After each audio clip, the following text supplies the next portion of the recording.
Okay, so I would like to welcome you all to our July Ivy Talk. We're very excited to be hosting this talk this evening. I'm Susie Farmer. I'm the Education Director at the Ivy Creek Foundation. And it is my pleasure to welcome Miss Mariah Payne this evening. Mariah is our amazing intern and is a rising senior at Christopher Newport University. She is majoring in history. And many years ago, one of her family members discovered their relation to the Gillettes, an enslaved family at Thomas Jefferson's Monticello. And then earlier this summer, Mariah also learned about her relation to Texie Mae Hawkins, who was Hugh Carr's wife. Texie Mae is her great, great, great aunt. And we are thankful that she has spent her summer as our intern, and we are excited about her presentation tonight. Just a couple housekeeping items before we begin. This talk is being recorded and it will be posted to our website in the next few days. Also, if you could please mute yourself if you have not done so, we'd really appreciate that. And if you have questions, you can put those in the chat box and we will answer them at the end of the presentation. And now I will turn it over to Mariah. Hello, everyone. My name is Mariah, and as Susie said, I'm a descendant here at Ivy Creek and Natural Area and Riverview Farm. Thanks for joining to listen to me talk today, and I'm just going to share my screen. So today I will be talking about a little about my ancestors, how I learned about them, and the difficulties many African Americans in particular encounter when trying to research their family history. And in the end, I will also be providing resources for those perhaps trying to research their own family history so that maybe they can find out a little bit more and get past some roadblocks. So what is a descendant? So according to vocabulary.com, the word descendant refers to something that has come down. For example, everyone is a descendant or the end of a line of ancestors, just as modern art is a descendant of past art that contributed to its style and technique. I thought this last part was particularly interesting because my ancestors, through their hard work and resiliency, contributed to my current life just by preserving through very horrendous times. They endured slavery and Jim Crow laws. There were times when they could not vote and encountered discrimination every day of their lives. And they made the best of the life. So today I try to make the best of the life through hard times, of my life through hard times. And today, ancestry is a very important part of our country's fabric. Many people derive their own identities from their ancestors. It's become sort of a source of pride and connection, but also a chance for singularity and individuality. Our country is full of so many different cultures that in certain circles, there are no two people who have the exact same ancestral background. So, but for many African Americans, finding out our ancestry is extremely difficult. During the times of slavery, records of the enslaved were not kept up very well. They weren't recorded at all, or they were recorded inaccurately. For me and for many others, this can be frustrating, especially with other people who are able to talk a lot about their ancestors and know which countries they came from and their families and who they descended from. But many African Americans don't necessarily have this ability. I do find that my case is a little unique compared to what I believe is a largely shared experience, which I will talk about more in a second. But there are still many barriers to figuring out all this information due to the fact that I mentioned before that records weren't kept up very well. Now I'll share a little background about my family. So the Gillettes. Here's a family tree of the Gillettes, a small one, just showing from Moses Gillette the first down to my mother. And so this family tree starts with Edward and Jane, who were enslaved at Monticello. They were referred to often as Ned and Jenny by Thomas Jefferson. And in total, they had 12 children together. The sons mostly worked in the house, on the farm, and in the nailery. and they drove wagons and carriages, made barrels, and cared for the horses as well. While the three daughters often worked as cooks or as nurses.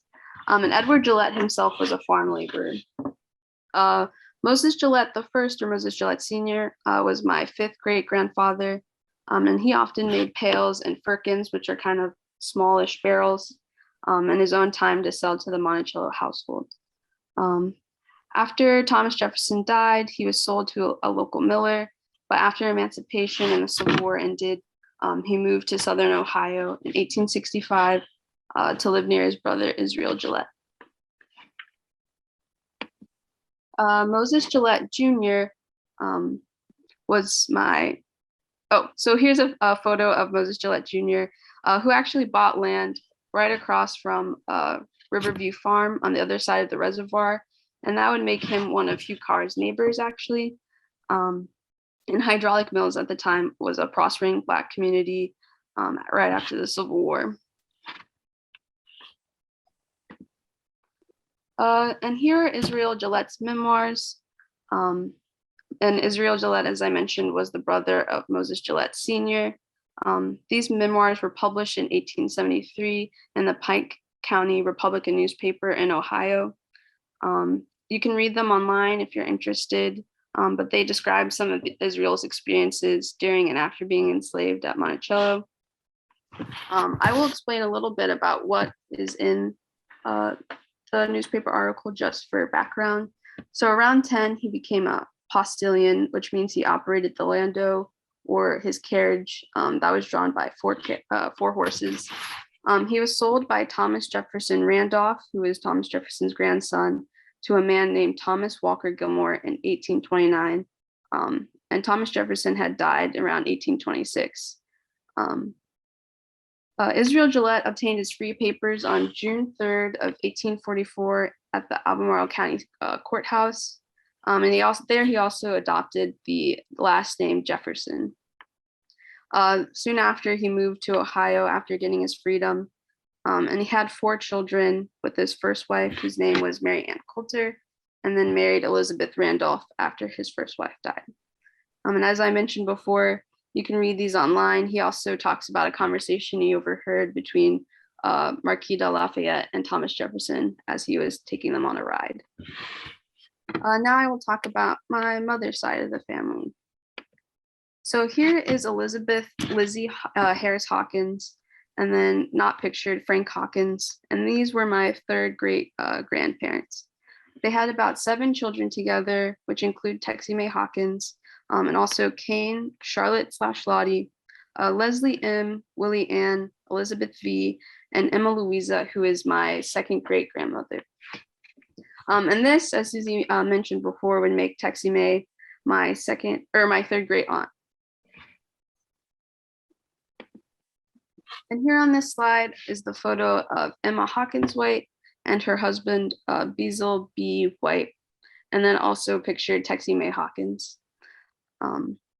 Together, they had 8 children, and one of them was my great-grandmother, Marion Hortense. Here's also the headstone of B, Emma, and one of their sons, James. And here is a photo of Emma Hawkins White, taken around the 1940s, I believe, as well as my great-grandmother, my grandmother, and my great-uncle as well.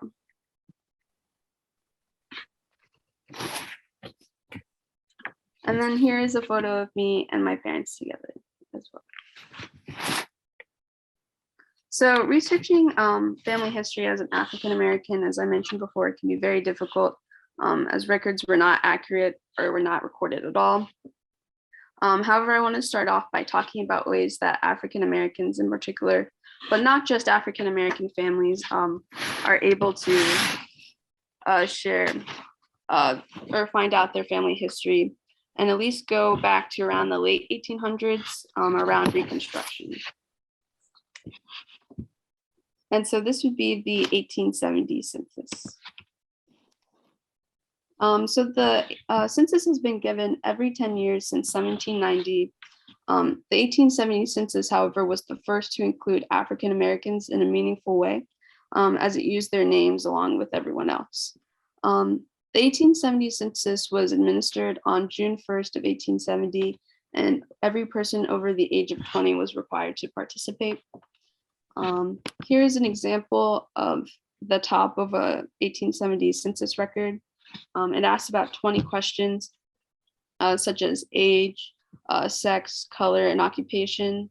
However, numbers such as age were guessed or approximated some of the time, and names were often spelled incorrectly too. And here is an 1870 census, which mentions some Hawkins family members, including Frank Hawkins on the left bottom side.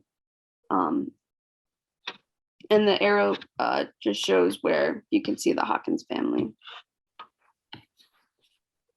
But there are also many other useful ways for African Americans to figure out, and anyone to figure out their ancestry. However, it's very time consuming. Some people do not have the time and money to research their family trees. Paying for ancestry.com, for example, makes it less accessible. And to find records, you have to go through old courthouses, old churches, visiting many places, and it can be very time consuming for people who don't have a lot of times, and you can be sitting there for many hours and only find very little. So for many African Americans, they end up with the brick wall, which I will get into now. So what is the brick wall? It's known as an obstruction in African American lineage that dates to 1870, when the federal census began recording African descendants. This began 250 years after they were hauled to what would be the United States of America. So before the 1870 census, African American inclusion was developed over time. So very early on in the census, enslaved people were only included under their owners' names. Eventually, they went on to name free African Americans in the census records, but only to a certain capacity. And this lack of recording has impeded many African American families from learning their full story of their family, or even finding family members beyond 1870. There are a few ways to get past this brick wall, and later in my presentation, I will be sharing some resources that maybe will help someone, hopefully. But how did I learn about my family history? So luckily, I've had family members who have been searching for a really long time.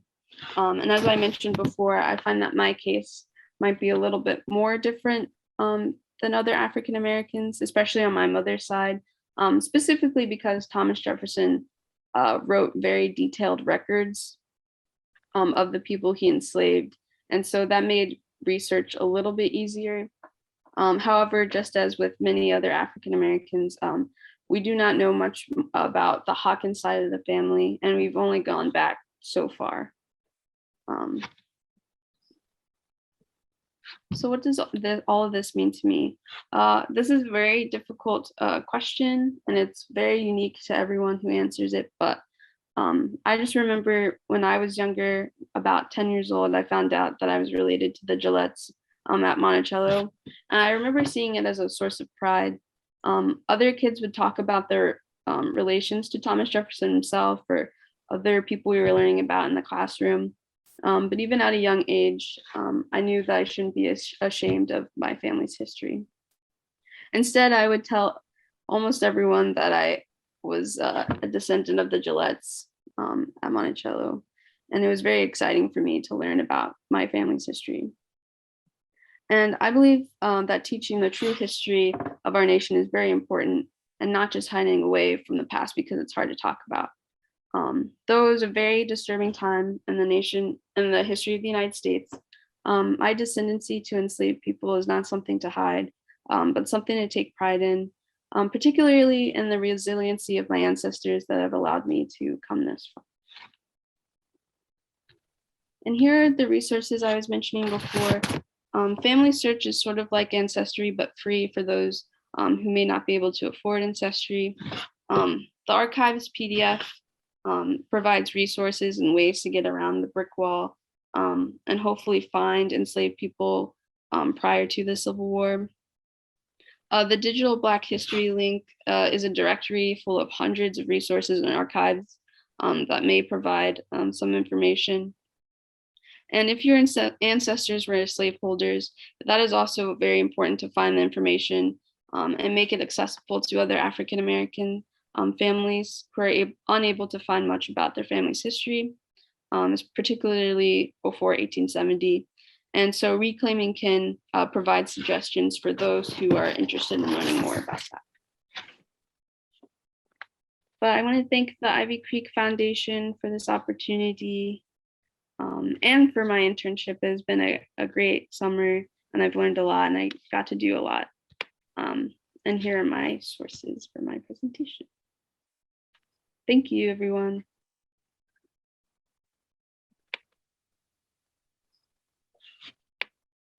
Thank you, Mariah. That was very interesting. Does anyone have any questions for Mariah?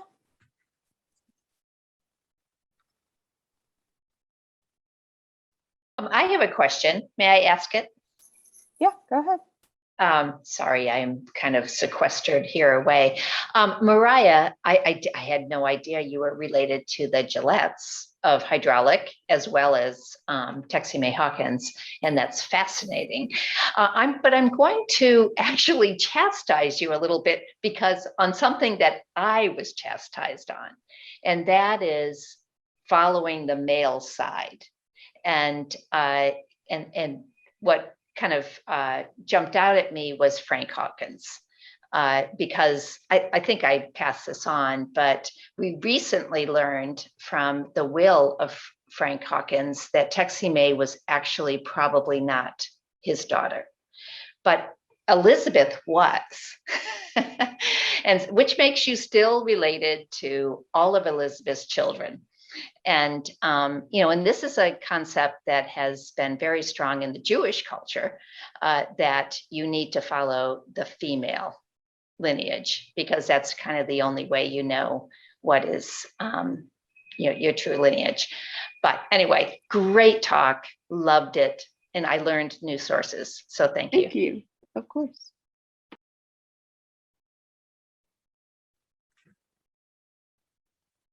Anyone else have any other questions or thoughts? Or I have a question, Mariah. Early in your talk, I think it was Israel. I might be mispronouncing that. You said he got his free papers. Do you know how he was able to obtain his free papers, especially at that in that time? Thank you. Yeah, thank you for that question. I'm not exactly sure when he got his free papers, but I know when he got his free papers was in 1844. I believe that Thomas Walker Gilmer had freed him, and that was when he was able to get his free papers, but I'm not sure the details specifically about that. Okay, thank you. I mean, I know that sometimes there just isn't, you don't have the information, but especially because of the date, I was very curious. Yeah. Thank you. Your talk has been fascinating. Thank you. Hi, I had a question about, I was a little confused. You were talking about the Gillettes, and then you said Israel changed his name to Jefferson. So I was confused about the Gillette versus Jefferson name. Oh, well, so Israel changed his name to Jefferson, but everyone else, I believe, kept the Gillette name. I'm not related to, Israel isn't a grandparent. He's a uncle. Okay. Yes. Miss Burton, you're muted. If you look down in the left-hand corner, you can unmute there.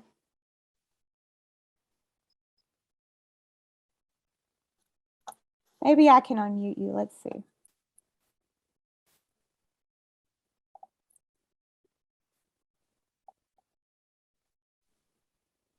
There you go. Maybe.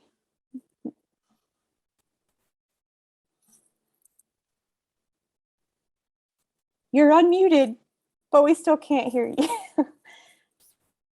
Undo your earphones. That might,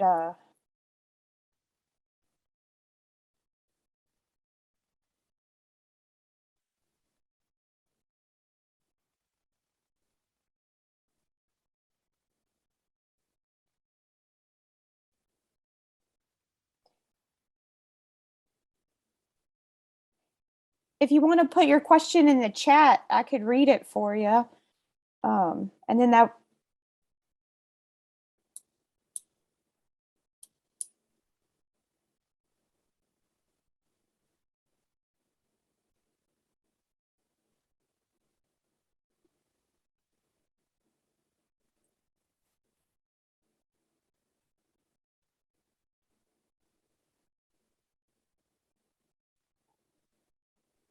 I don't know what happened. We heard you earlier.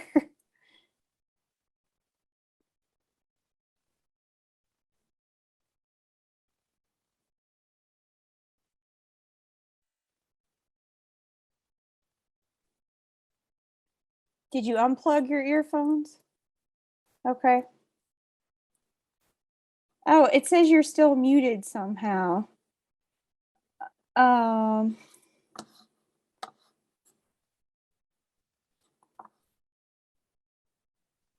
let's see. Can you hear me now? There you go. Yes, ma'am. I will try to help her with the Israel question. Israel met a woman that was a free Black woman that later became his wife. Can you hear it now? Yes, ma'am. Oh, okay. And she agreed to buy his freedom because he lost his 4 children to the first wife because she was a slave of another person. And he sold, when she died, the person who owned her sold his children. And he said, I will never marry another slave woman. So his wife, Elizabeth Randolph, who ended up being his wife, was a free Black woman who agreed to buy him from Thomas Gilmore, because Thomas Gilmore had been named the Secretary of the Navy, and he was moving to Washington. And he didn't want to go because he didn't want to leave Elizabeth. And so they approached him and he said, I will give you your freedom for the amount I paid for you. So his wife bought him, and they stayed here for a little bit, but then, the things were changing and they were selling a lot of slaves down south. And they decided this is not a safe place to be. So he went out to Ohio, where a lot of the Jefferson slaves went to when they were free. And when he was getting his papers at the courthouse, the clerk suggested that he change his name to Israel Jefferson because of Jefferson, that it would help him as he traveled to Ohio, be safer. And so he took the name Jefferson at the urging of the court clerk. And that was how he had a different name.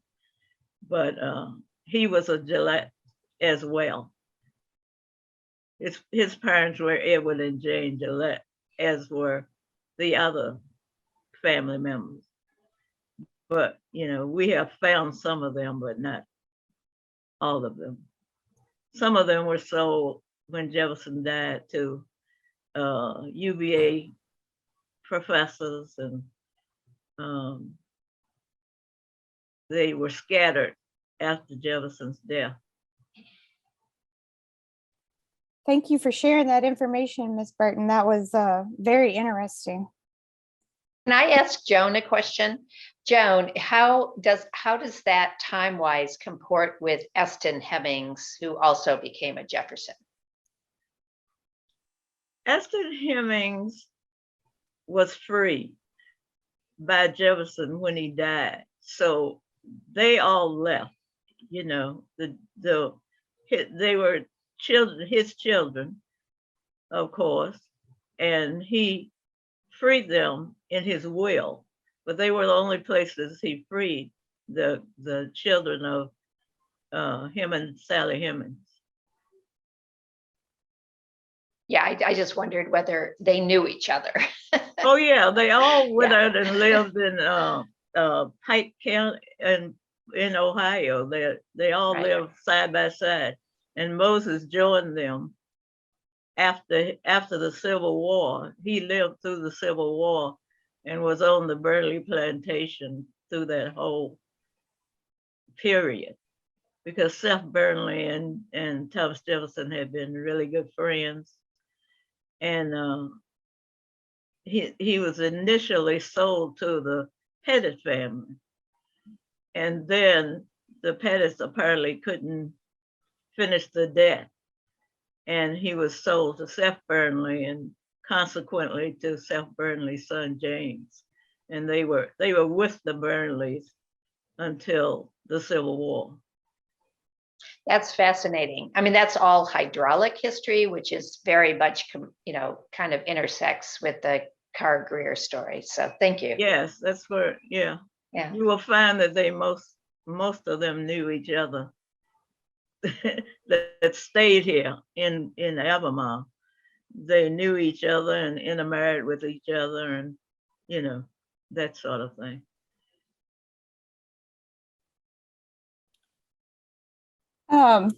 Two more questions for you, Mariah. One is, how did you come to be an intern at Ivy Creek?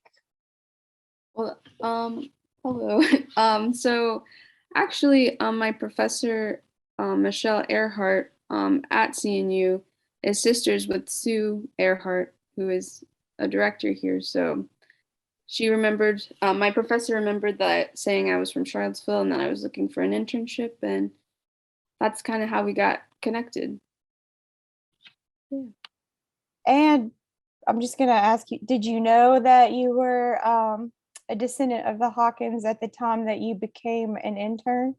I did not. My aunt did, but I did not until recently. So, right. One more question for you. It says, thank you so much for this interesting talk. Do you have any ideas about how you might continue this adventure? And also, do you ever watch Finding Your Roots on PBS? no, I've never heard of Finding Your Roots on PBS, but I'll definitely check that out. It's awesome. Okay, yeah, that sounds great. Watch it. And then for continuing this adventure, I'm not sure. I definitely want to help out Ivy Creek in the future and just getting more history recorded. Specifically, we've been working on like oral history interviews, Susie and I. And so I would like to continue doing that and keeping close ties with the Ivy Creek Foundation, helping with research. So I think for me, I'm specifically interested in researching and finding out more if that's possible. Great, thanks. Anyone else have any other questions for Mariah? Or does anyone have interesting history that they want to share? We've had some great stories told this evening.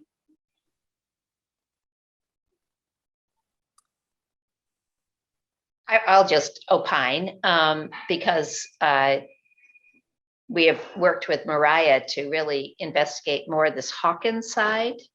Again, the female side of the origins of the Car Greer story. And it's a bit unexplored. I mean, we knew some, but not a lot. And of course, things are coming online all the time, which is how we found the will of Frank Hawkins. But I think that's a bit of an untapped story for Ivy Creek because Texie Mae Hawkins was a huge part of the story. Yes, she was. We wouldn't have Mary Car Greer if it weren't for Texie Mae Hawkins. So we definitely are looking forward to learning more about Texie Mae and including more of her life into the story of Ivy Creek. I have done a little research on Hawkins, but Monticello has taken too much time. But there are Hawkins, and because I was Jane Southall had relationship with the Hawkins. One of her uncles married a Hawkins, and so we got a bunch of DNA matches with the Hawkins, but I haven't had time to pursue them. That's fascinating. Haven't heard a lot about DNA matches. Oh, There yeah. definitely were Hawkins in the hydraulic area. Yeah. So, but it's it's been a little time consuming to follow the DNA trail. Well, we would love to know what you find out in the future. If you'd like to share that with us, or if there's any way we can help you with that research, we'd love to do that as well. So thank you for sharing that. Mm-hmm. There's a question for Miss Burton. Are you going to write a book with all of the information that you know? My daughter has been assigned that task by me. Because to me, she's a better writer. So anyway, we shall see. She's been working on it. It's a fascinating journey. And also because of that, I didn't want to share too much about the Gillettes in my presentation, because I knew there was going to be a book that would come out eventually. So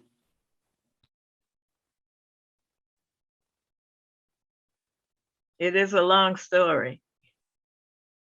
And I think, Joan, you brought up a really important point, which is that if you think Charlottesville is a small town now, it was a really small town then. So it's hard for these families that go back so many generations. Yes. They all intertwine. Mm-hmm. Yeah. I found many people who I went to school with that were matches and cousins, and I'm like, how, who, why? But I sort of think that, the initial early settlers, this is my thought on it. They came here, they brought slaves with them because the Native Americans lived here. Peter Jefferson, the Gillettes came to the Shadwell plantation of Peter Jefferson, Thomas Jefferson's daddy. And he was one of the initial early settlers. And they brought with them enslaved people. Some were indentured servants, some were enslaved, but eventually they all sort of became, enslaved people. And so, and they were trading kits and, and Jefferson's, they gave wedding presents of Gillettes to, those kinds of things happen in that time. So the children, once separated, did not know who were their families. And they travel, when people left Albemarle, they went to Texas and Missouri and all those places. Well, their descendants have no way of knowing they started out in Virginia. So it's another part of that story that's, not been told. So a lot of people, that I have contacted me say, our family was in Virginia.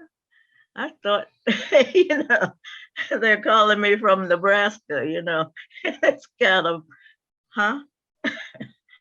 How did I get here then?